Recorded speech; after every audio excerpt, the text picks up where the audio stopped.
At the end of May 1941, some of the world's most powerful warships jeweled in the middle of the Atlantic, all revolving around the flagship of the German Kriegsmarine, Bismarck.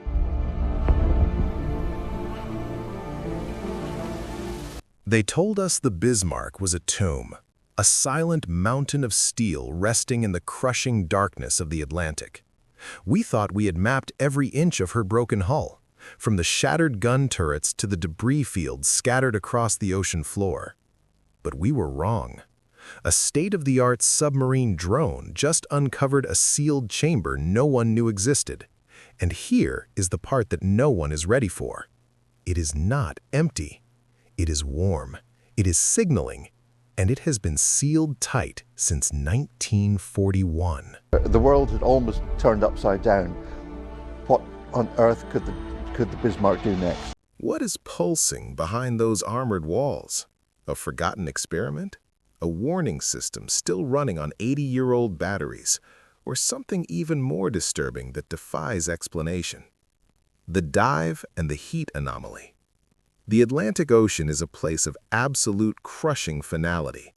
Once you go down past a certain depth, the world of the living vanishes. The sunlight fades into a twilight blue and then into a heavy, suffocating black that has existed for millions of years.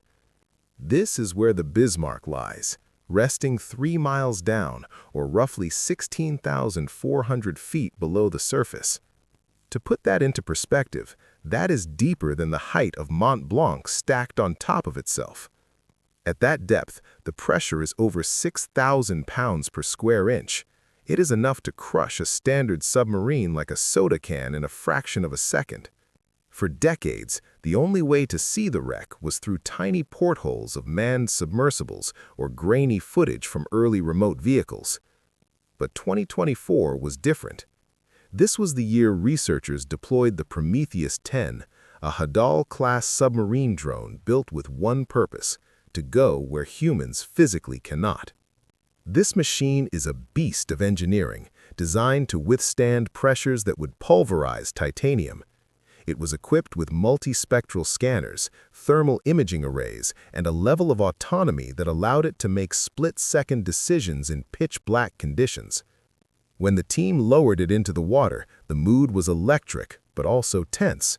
They were looking for structural details, maybe some new damage assessments for the historical record. Nobody expected the history books to be rewritten that day. As the drone descended, the telemetry monitors on the surface ship glowed with the usual data: depth increasing, temperature dropping. By the time Prometheus-10 reached the bottom, the water temperature should have been barely above freezing, a consistent flat line of cold death. That is how the deep ocean works. Everything down there is frozen in time, motionless and devoid of heat.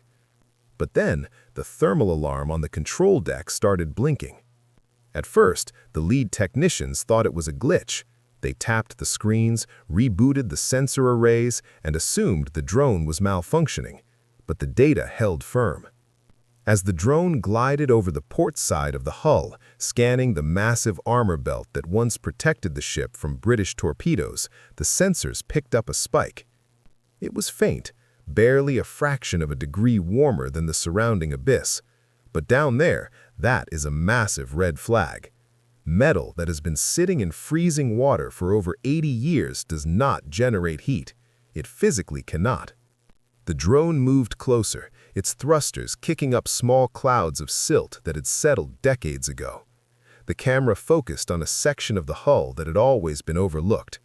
It was a 320-millimeter thick armored wall, a section of the citadel that had remained sealed through the sinking and the violent impact with the seafloor. The heat was radiating from behind that wall. This discovery sent a shockwave through the control room. You have to understand, ships usually cool down to the ambient temperature of the ocean within hours of sinking. For the Bismarck to still be emitting thermal energy implies an active source. Some experts immediately jumped to chemical theories. They argued that perhaps the metals were breaking down in a way that created an exothermic reaction, a slow rust fire burning in the absence of oxygen. But the chemistry didn't add up. The reaction was too steady, too localized. It was concentrated directly behind a specific reinforced bulkhead. Theories started flying around the room. Could this be the ship's electrical nerve center? Historians pointed out that the Bismarck had independent oxygen scrubbers and backup battery banks designed to keep critical systems alive even if the main engines failed. But those batteries were lead acid or nickel iron. They would have corroded and died 70 years ago. There is no known battery technology from the 1940s that could hold a charge this long, let alone generate heat. Then, the whispers started. Was there classified equipment inside? Something the German Navy never documented in the official logs? We know that toward the end of the war, technology was advancing at a terrifying rate.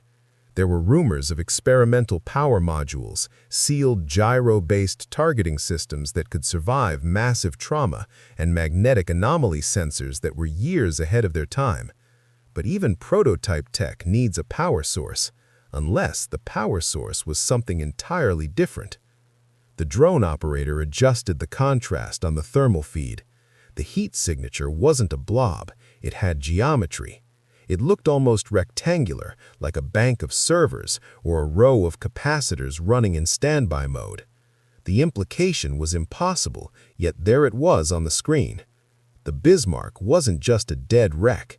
A specific part of it, a room deep within its armored gut, was acting like it was still alive. And if something is generating heat, it means something is consuming energy. The team decided to move in closer. Prometheus 10 extended its manipulator arm, not to touch, but to get the sensors as close to the metal as physically possible without triggering a collapse. They needed to know if this was a natural phenomenon or something artificial. And that's when they saw the warping.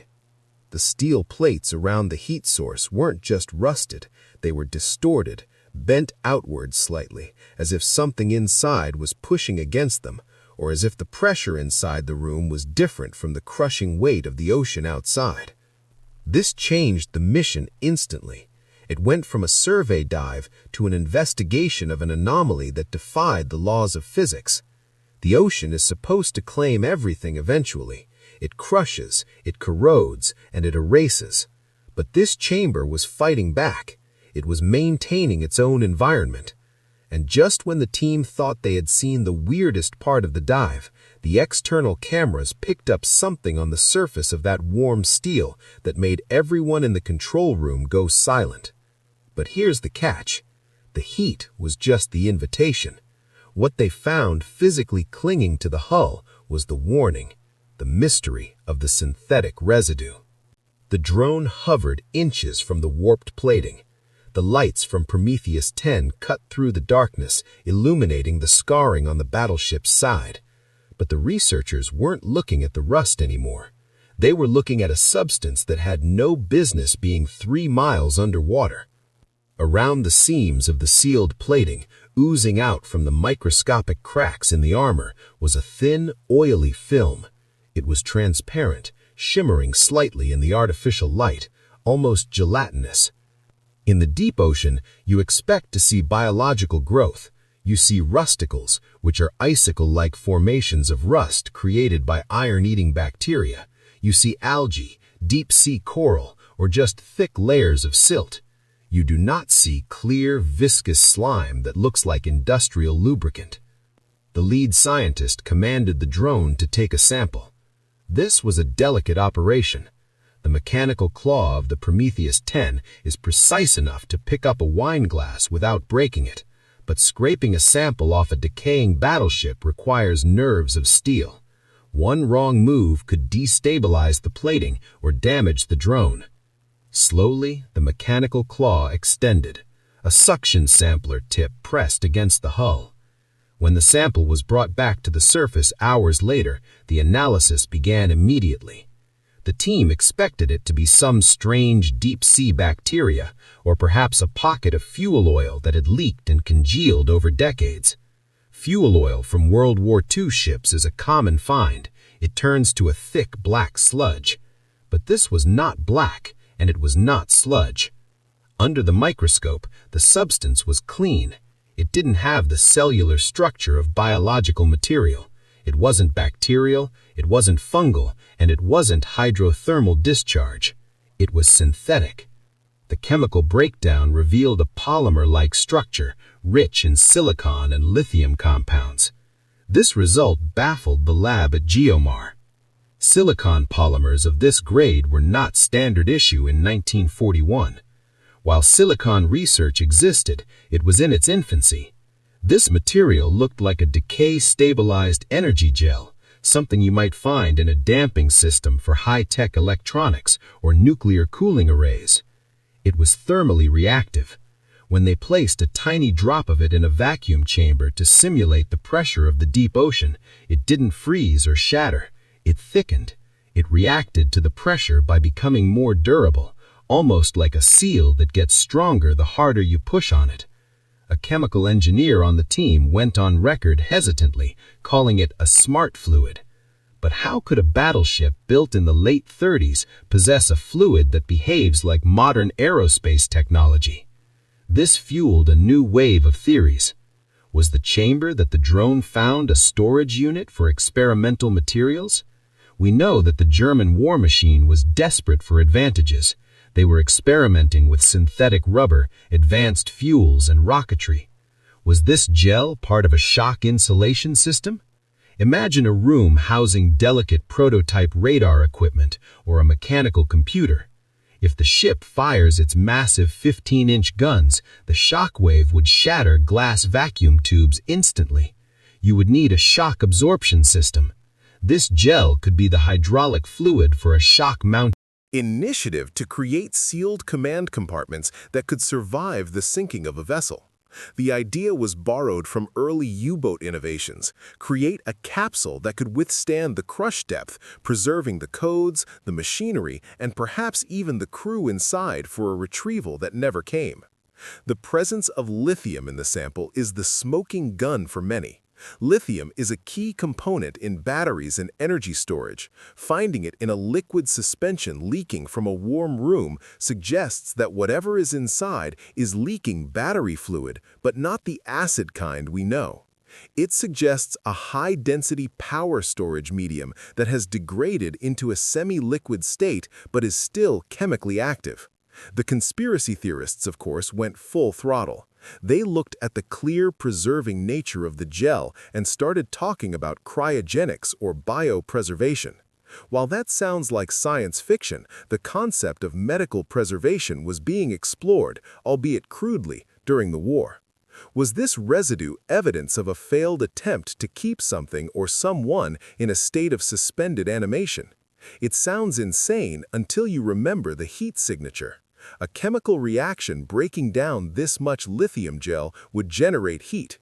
So, we have a sealed room, it is generating warmth, it is leaking a synthetic fluid that acts like a pressure seal, and it is sitting in a ship that was supposed to be dead technology.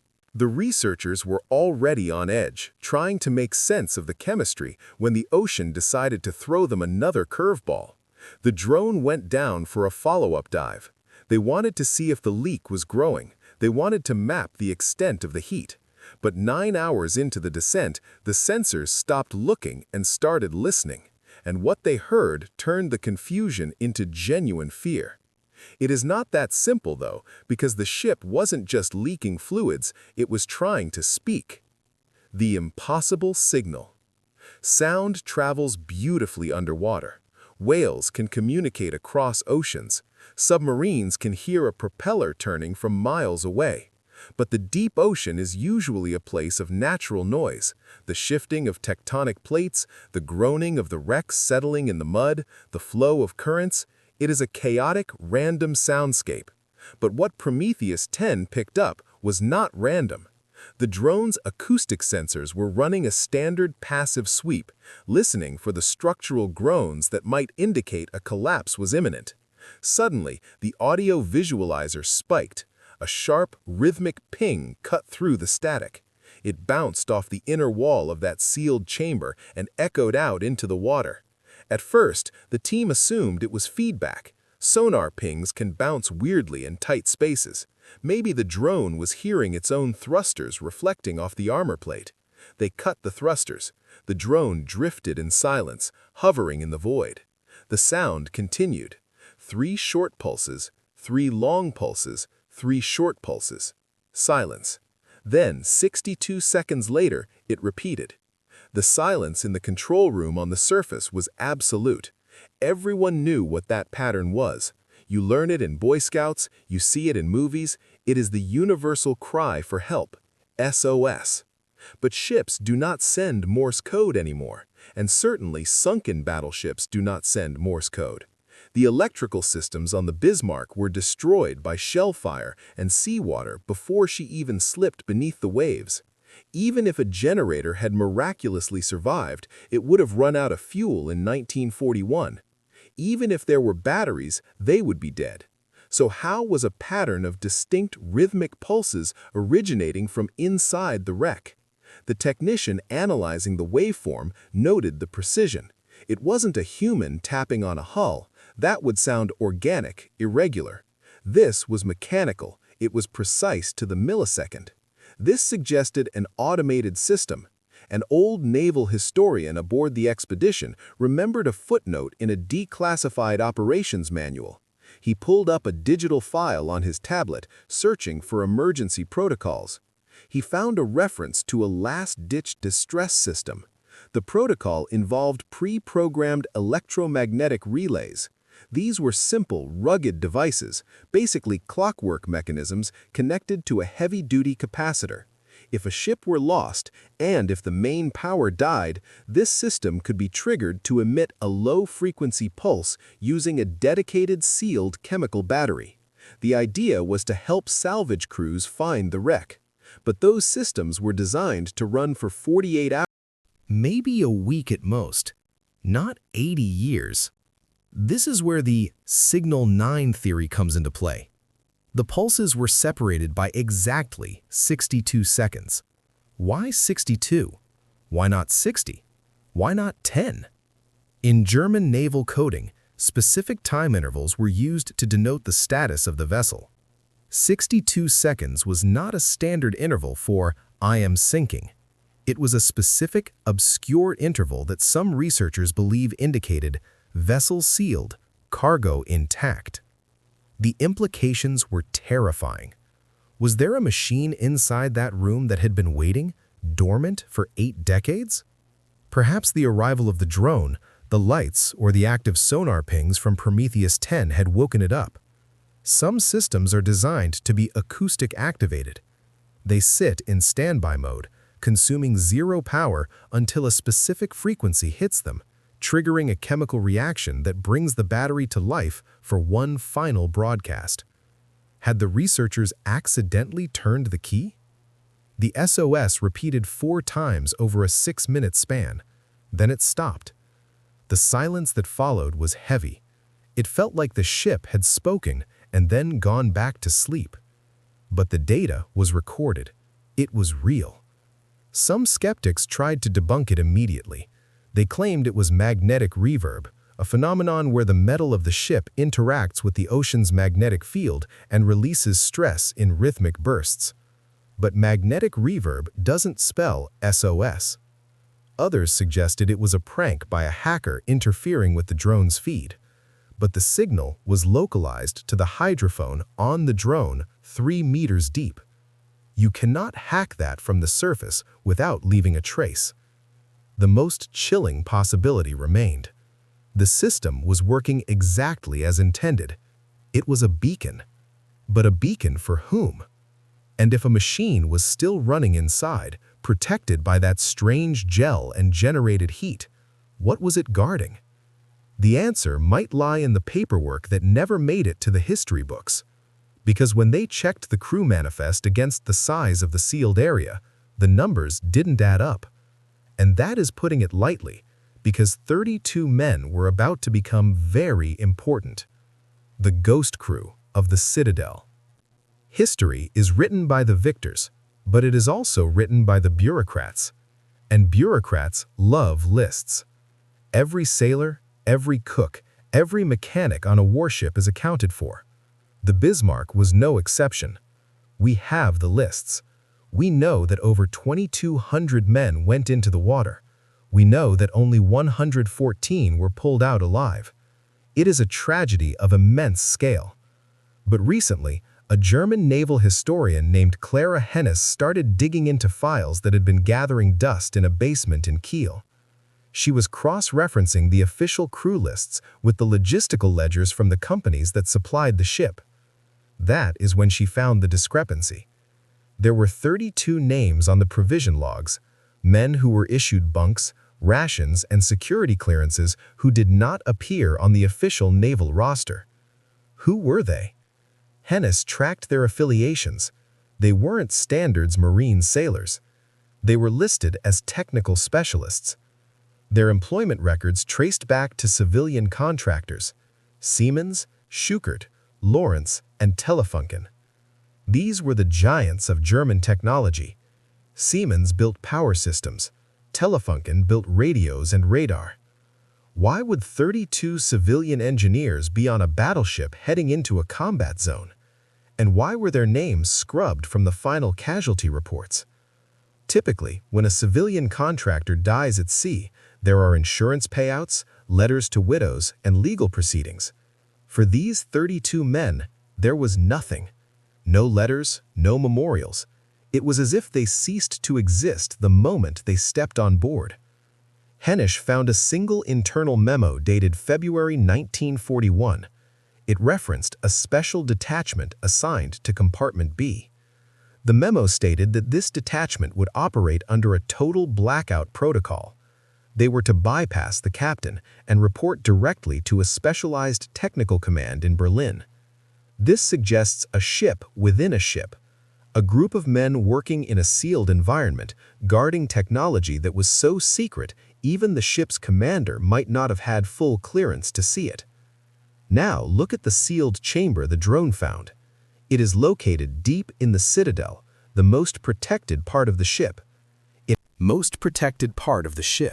It has independent life support connections. It is shielded by armor. And now we know it is full of civilian experts who vanished from history. The pieces start to fit together in a disturbing way.